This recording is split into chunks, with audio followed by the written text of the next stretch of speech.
Story 1. I would just laugh it off and act like I do not care, then go home and overthink it all night. Story 2. In high school, I had a physical education teacher. She was about 60, I would say. We were a small, all-girls group of about 8 people. She always gave us really boring yoga-like exercises that she barely showed us how to do. She was kind of misogynistic. She believed girls should play feminine sports and sometimes would body shame us. She did not like me for various reasons, for instance, because I had been training in martial arts since I was 6. I did not like her back, and none of us did. Once, in the final year, we were exercising, and I was positioned next to my best friend. I think she made a joke about something unrelated, which made me laugh a little. The teacher said loudly, "You're laughing, and yet you have achieved nothing in life." I promptly responded, "Maybe I should become a physical education teacher." She did not like that, but the rest of the group sure did. Story 3. I had a teacher in middle school who did not like me. One day, I was being picked up early to go to a doctor's appointment, and I was not paying much attention to her teaching because her style was very disorganized. A call came on the intercom that my mother was there to pick me up, so I got up and left. The teacher followed me to the front of the school and told my mother that I was not paying attention in her class. My mother listened to her and said, "I'm sorry, he has attention deficit disorder. And I think that you might have it as well." That is an example of how things worked in my school. I cannot imagine a teacher being allowed to leave her entire class unattended to lecture a parent. Story 4. Maintain a neutral expression in the moment, make a note, then talk to them after class and say it crossed a line. If it happens again, involve a counselor or parent and copy the administration. Story 5. It only happened once, I think, and I went home and cried to my mother. I think I was 7 or 8 at the time. We were all taking turns reading aloud from the textbook. I have a tongue where the skin underneath reaches the tip, and at that age it was hard to pronounce stitch words. So I pronounced they as zay. She stopped me and made me say it over and over until I got it right in front of everyone. Some kids were laughing. Story 6. I would go from being a good student to causing problems. I have discovered that I am a very petty person. If you upset me, I will think carefully about a way to make your day worse. Story 7. I'm a product of the 1980s, so you didn't get embarrassed by the teacher. You got something thrown at you for being a pain. Chalk, ruler, chalkboard eraser, and so on. If the teacher got a good white plume from using an eraser, even the person getting hit would clap. The 1980s in small-town America were very strange. Story 8. In the moment you become a stone wall. Don't look down. The moment you break eye contact and look at your desk, you have lost. Keep your chin up and look directly at them. Not a death stare, but a calm, steady, almost bored look. Your face goes blank. No smile, no frown. Just a neutral, unreadable expression. You are giving them zero emotional feedback. To a person on a power trip, this is infuriating. Silence is your weapon. Do not say a word. Do not try to defend yourself. Let their comment hang in the air and become awkward. The silence that follows will be deafening, and it puts the focus right back on how weird and unprofessional their comment was. You are not being submissive. You are demonstrating that their attempt to control you failed.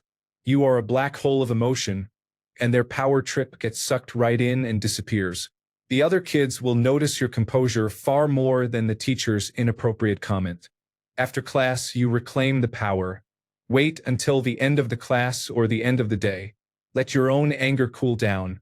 Then, approach them when no one else is around and say this calmly and quietly. "What you said about me in class today was embarrassing. I would appreciate it if you spoke to me privately in the future if you have an issue." Then you just turn and walk away. You do not wait for an apology. You do not engage in an argument. You have stated your boundary like an adult, leaving them to think about the fact that the student just handled a conflict with more maturity than they did. It is the ultimate power move. Story 9. Reading this just gave me a huge trauma flood from the past. Story 10. I guess making children feel small is how you make yourself feel big. Interesting. The detention will be worth it. Story 11. If possible, I would think of a way to turn it into a joke on them. I could be vicious when properly motivated. Me, reading a novel intently while the teacher is giving a lecture. Valendros. What are the three branches of the United States government? Me, not looking up from my book. Judicial, executive, legislative. Okay, let's put the book down and pay attention. Me, still not looking up from my book. I am paying attention, as I just proved by correctly answering the question you thought would trip me up. Go out into the hall. Good. Maybe there will be fewer interruptions out there. At least this book is telling me something I don't already know. Teachers never understood attention deficit hyperactivity disorder. It has been 25 years since I was in school, and from what I hear, they still don't understand it. It is insane. Story 12. Pretend to be invisible and then later find a quiet spot in the school to cry quietly after the principal convinced me that if my parents found out a teacher was hitting me, I would also get in trouble. Then rub the backs of my hands to try to make the ruler marks go away before the end of the day so I would not get caught. Story 13. I am not studying anymore, but back in the day, teachers getting along with someone to bully me is something I faced a lot. To be honest, no disrespect intended. Some teachers create a dilemma as if their experience is the ultimate biography of life. Then, you grow up and find out life is vast. That bullying gave you persistence, while your teacher has failed in life, and now their amusement is bullying children decades younger than them. I faced this with multiple teachers, but now I look back and say thank you. Story 14. Every day since then, I did the same thing. She had a mustache, so I always raised my hand and asked her, "Teacher, when are you going to shave that black caterpillar over your lip?" Story 15. When I was in kindergarten, my teacher made fun of me for saying, too many times when asking a question. Naturally, I ran out of the classroom into the hall. I still remember that Ms. Green, Story 16, first day of grade 12 English, had never met the teacher before in my life. For context, which may not matter, I was a popular athlete who was decent to everyone but very shy and quiet. That shyness was often perceived as arrogance. When reading out the class roster, after I said, "Here," he looked at me and said, "You ruined my Christmas." I said, "What do you mean?" But he offered no explanation and just kept going. Maybe he was just joking with me, which, if so, kudos on that sense of humor in retrospect. I respect that, as he did have a cool, dry sense of humor. But to this day, I am left dumbfounded by that exchange. Story 17. Go to the dean and file a complaint. Or the principal. Their job is to teach you the subject matter, not to inflict public humiliation on the students in their care. Story 18.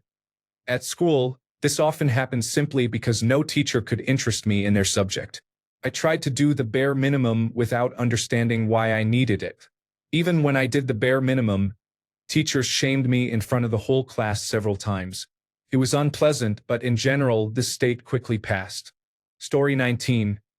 I would laugh it off in the moment so no one sees me crack, then go home and overthink every second like it is a crime scene. But next time, I come back sharper and quieter. Silence is powerful. Story 20. Put on a fake smile while dying inside and pretending it did not just crush my whole mood. Story 21.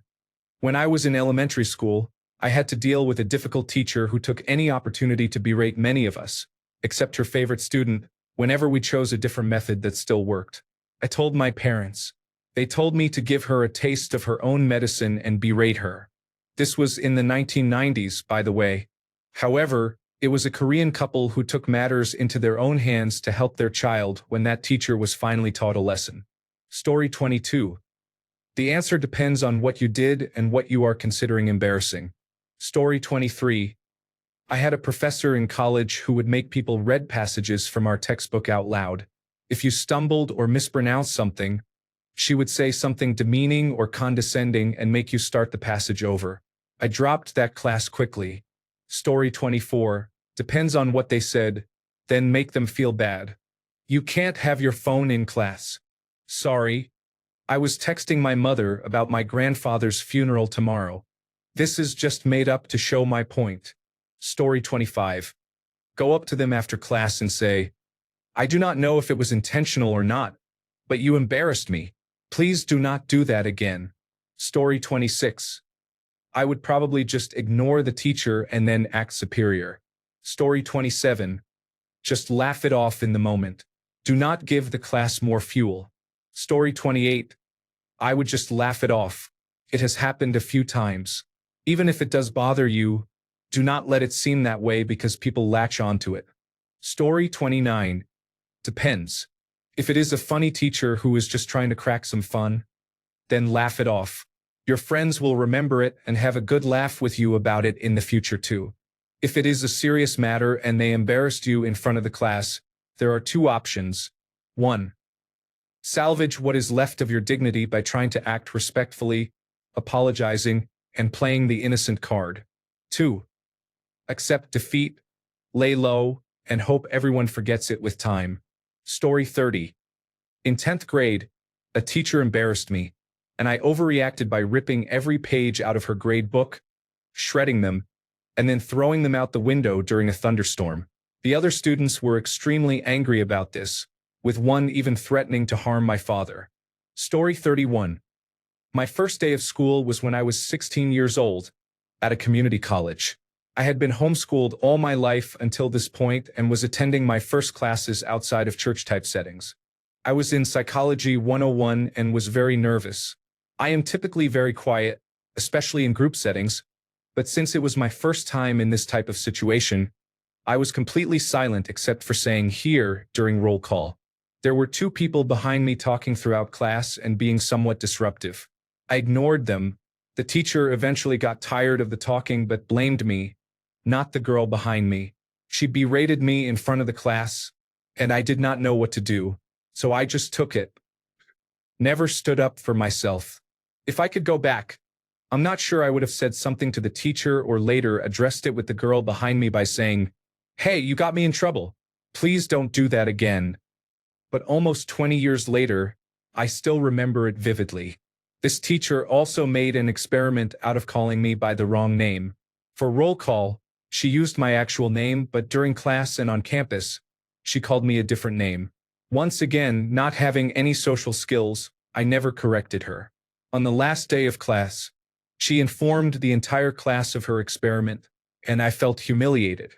It seemed like she was implying I was dumb for not correcting her, but she did not know my background or that I had been trained like a robot and did not know I had the right to correct a teacher. I am so glad I have overcome that. Story 32. It stings in the moment, but the best move is usually to stay calm and not react right away so it does not escalate. Later, you can talk to the teacher privately to explain how it made you feel and clear the air. If it keeps happening, it is worth involving a counselor or administrator so it is addressed properly. Story 33. I just sit there acting unbothered, but in my head, I am arguing with them like a lawyer preparing for court. Story 34. Immediately shut down and withdrew into myself.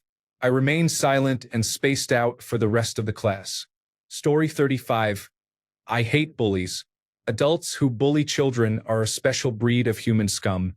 As a student, I'd either ignore them or put a curse on them. I don't know if the curses worked, but it sure felt vindicating. As a teacher, you're not crazy. I have worked with difficult people, great people, and everyone in between. If someone was ignorant toward one of my students, we'd have a serious talk.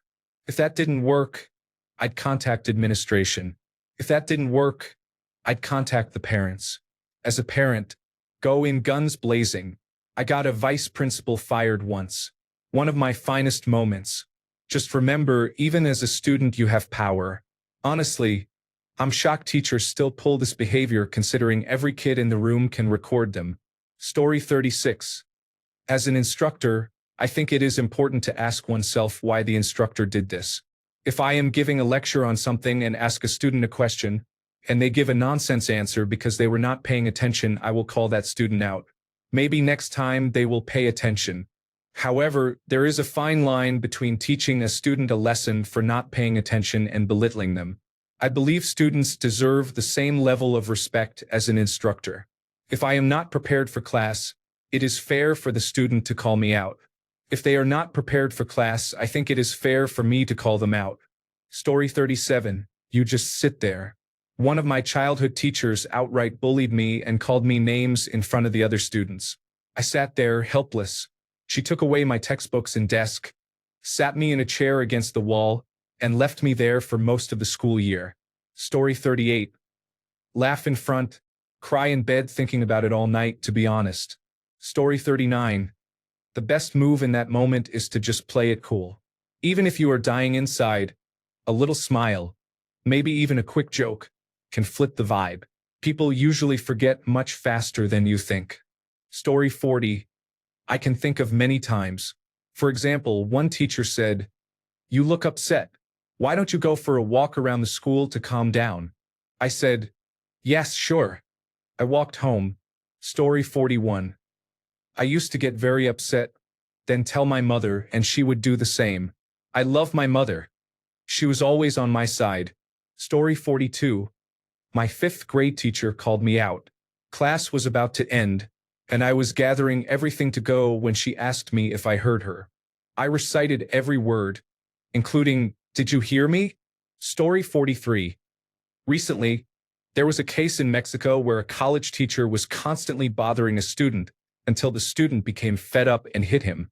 Story 44. I just laugh it off in the moment, then process it later. Story 45. Give a fake laugh and a fake smile. Then I would overthink it while in bed. Story 46. They are people who have failed at life and want to hurt others. Call them out when you have the opportunity. Story 47. I laugh like it is no big deal, then go home and replay it in my head every 7 minutes for the next 12 years. Story 48. Just brought back a memory. I had a teacher for actually 2 years in a row due to her changing from 4th to 5th grade over the summer. Such a vile woman. She would constantly single out me and one other student, and to be honest, we really did not act out or anything. The ones who always caused trouble got passes due to their parents being important people in the community. I forgot exactly what happened, but it was something like a pen rolling off my desk onto the floor, and she snapped at me. I wasn't goofing off or anything either. She said, "This is why nobody wants to be your friend. You're annoying and always want attention." At lunch, I laughed about it to make it look like it didn't bother me, but I remember being angry. I'm almost 30 now, and I'm angry again. If I could have done things differently, I would have either told her off or reported her because I know my parents wouldn't have tolerated that. I had the mindset of respecting all authority at the time, though. Story 49. I would just laugh it off and try to avoid direct eye contact. Story 50. I doubled down and set out to break their spirit and crush their soul. Story 51. I've never tried to be embarrassed in front of the class, but that would be awful. I always feel sad for students who experience this. Why would you do that in front of everyone if you could do something better? Story 52. I was the quiet kid, so teachers never bothered me. There was one substitute teacher, though, who tried to make fun of me. I just looked at him while he rambled. He said he would send me to the office, the principal, I guess. But the principal knew me and how I was one of the few quiet and well-behaved kids. All my classmates said, "He never gets in trouble." So I guess that made the principal realize it was a losing battle. All the substitute teacher was doing was trying to get me to talk. But he was being disrespectful about it, so I just remained silent. If he had been normal, I would have spoken, but he completely lost my respect by trying to make me a joke or the center of attention. Thinking back, I probably looked angry at him without meaning to. Story 53. Make fun of yourself. Act like it did not bother you and then people will forget about it. Story 54. I would probably stay quiet and wait for the moment to pass. Teachers can sometimes be too harsh in front of the class. Story 55. I once sneezed with discharge during allergy season back in middle school. The teacher acted like I had a lethal contagion. That whole year, she refused to come near me or even hand me assignments, and always called me out for snotting in front of all my classmates. Like, what the heck, dude? Story 56. When I was in school, I just laughed it off and then cried in the bathroom. Story 57. I cried. Here is my story. It was the first day of 3rd grade, 1965 to 1966. My new teacher, Miss Coolidge, yes, her real name, though she has passed away, had a routine for the Pledge of Allegiance. The morning routine was saying, "Good morning, Miss Coolidge." before she would prompt us to stand for the allegiance to the flag. At that point, we were supposed to rise and stand on the right side of our desks. I, of course, got nervous and stood on the left side, not the right as instructed. I was reprimanded. Okay, I got it, right side. So we ran through it again. Great, I got this. The prompt was given, and I was so nervous. I knew I was going to mess it up, so I did. Well, bless her heart, Miss Coolidge gave me one more chance, though not without yelling, which I'm sure was her way of trying to calm my 8-year-old nerves. We started again. I knew this was going to be my last chance, so I was shaking. I remember this clearly. The prompt was spoken, and little Rocco stands to the left. From the corner of my eye, I saw Miss Coolidge come barreling over, her lips thin, face red, and she took me by the shoulders, shaking me, my head going back and forth. Then, as if nothing had happened, she called for the class to go wash our hands. I remember standing at the long sinks in our elementary school girls' bathroom, head down, sniffing, tears streaming down. The girls came by, staring, some offering a sad glance. I was more embarrassed than I have ever been. I am 68 now. You can see that I remember the whole incident like it was yesterday. I did not want to go back to class. Everyone was staring. Oh my gosh, the boy I liked. Epilogue. I went home and told my mom, who was horrified. Apparently, she called the school. The next day, Miss Coolidge had yard duty before class. She approached me and acknowledged that my mom had called the school. She said that my mom was prone to histrionics. I agreed because there was no way I wanted to cross this lady. I never told this story in writing before. I feel better now. Story 58. I would like to apologize for embarrassing and humiliating me in front of my friends. Until you do this, I will complete my assignments but will ignore you and not respond if you call on me. An apology will resolve any issues between us. There is nothing you can do to break my resolve if you fail to do this. If you retaliate, please be aware that you do not know the meaning of hardship until I respond in kind. I remain your devoted student. Please apologize or face the consequences. Story 59. When the teacher embarrasses you in front of the class, just remember it is all part of their master plan to make you a future stand-up comedian. Story 60. Blush and get over it if it is embarrassment in passing. If it is malicious, shake your head and pity the teacher. You are feeling temporary embarrassment, but they will live the rest of their lives as a despicable person. Story 61. I would curse her in my head but never have the courage to say it out loud to her face. Story 62. I have autism spectrum disorder and attention deficit hyperactivity disorder. When I was younger, I engaged in vocal stimming a lot. I had a substitute teacher who brought me to the front of the class because she was fed up with it. She told me I was disrupting the class and told me to apologize. I thought about how to make it funny, so I yelled to the class, "I'm sorry you have this teacher," and sat down. The substitute was really upset about this, so she sent me to the office. However, I had a great relationship with the principal and the administration. I told the story to all of them and they laughed it off. They talked to me, and I explained that the substitute was trying to embarrass me, so I embarrassed her back. The principal, Mrs. Goldian, sent me back to class. When the actual teacher came back the next day, she told the class they were really good and then pulled me aside to ask what happened. I told her the truth and laughed about it. The teacher laughed and said as long as I didn't do it again, I would be let off the hook. Not even an email was sent to my parents. So, for embarrassing a substitute, I basically got a slap on the wrist and a lollipop. Story 63. I was in 5th grade, and I used to get kicked out of class after the teacher regularly embarrassed me in front of everyone. I would talk back or do something that got me sent to the principal's office. I felt that if I was going to be humiliated by the teacher, I was not going to stay in the same room. The teacher told the whole class in the first week that she did not like me and that I would hate coming to her class. I was a good kid up to that point. I got good grades in her class, which made it even more satisfying for me, even though she called me the class nerd and asked who I cheated from when she handed back graded tests. Mrs. Halliburton was very mean. I am glad she is no longer around. She cannot do that to any other child. Yes, I am still bitter. She really affected me and made my social life in school very difficult. Other kids made fun of me because of her. What made it worse was that my mom was a teacher in another school district and always sided with Mrs. Halliburton because I was constantly in the principal's office, but she never asked why it was only in that one class. Story 64. I never cared when I was a kid because the teachers were all incredibly unintelligent, and nobody could take their opinions seriously. I would make some sarcastic remark. I do not embarrass easily. Story 65. Just call them a loser for being a teacher who makes less than $50,000 a year. All that work and you are still poor. Story 66. Half of the comments indicate that the commenter was the problem, and the teacher likely responded appropriately.